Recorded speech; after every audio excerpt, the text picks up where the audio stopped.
জুলাই আন্দোলনে হত্যাকাণ্ড ও মানবতা বিরোধী অপরাধের মামলায় আন্তর্জাতিক অপরাধ ট্রাইব্যুনালে বিচার চলছে শেখ হাসিনার। সেই মামলার রায় হচ্ছিল 17 নভেম্বর।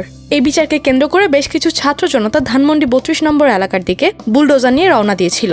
ছাত্র জনতার এই বুলডোজারের যাত্রা নিয়ে সামাজিক যোগাযোগ মাধ্যমে বেশ ক্ষোভ প্রকাশ করেছেন অভিনেত্রী মেহের আফরোজ শাওন। তার ফেসবুক পোস্ট ব্যাপক আলোচনার জন্ম দিয়েছে। নিজের পোস্টে শাওন লেখেন, মানুষের মনে ভয় ঢুকিয়ে দেওয়ার চেষ্টা যতই করা হোক, সত্যের প্রতি ভয় কেউ লুকোতে পারে না। তার ভাষায়, মনের ভয়ই আসল ভয়, বুঝেছিস গাধার দল? বারবার ভেঙে বারে বারে আগুন দিয়েও তোদের ভয় যায়নি।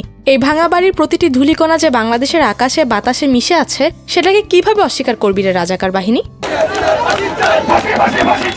তার এই মন্তব্য নেটিজেনদের নজর কাড়ে এবং দ্রুত ছড়িয়ে পড়ে। এর আগে দুপুরে ঢাকা সিটি কলেজের সামনে দিয়ে দুটি বুলডোজার ধানমন্ডির 32 নম্বরের দিকে সড়কে অগ্রসর হতে দেখা যায়। বুলডোজারের সঙ্গে থাকা একদল লোক জানিয়েছে, বিভিন্ন ছাত্র সংগঠনের সদস্যরা সেখানে উপস্থিত ছিলেন এবং তারা সঙ্গী হিসেবেই যাচ্ছিলেন। ঘটনাটি জনমনে নানা প্রশ্ন তুললেও পুলিশ বলছে পরিস্থিতি তারা নিয়ন্ত্রণে রেখেছে।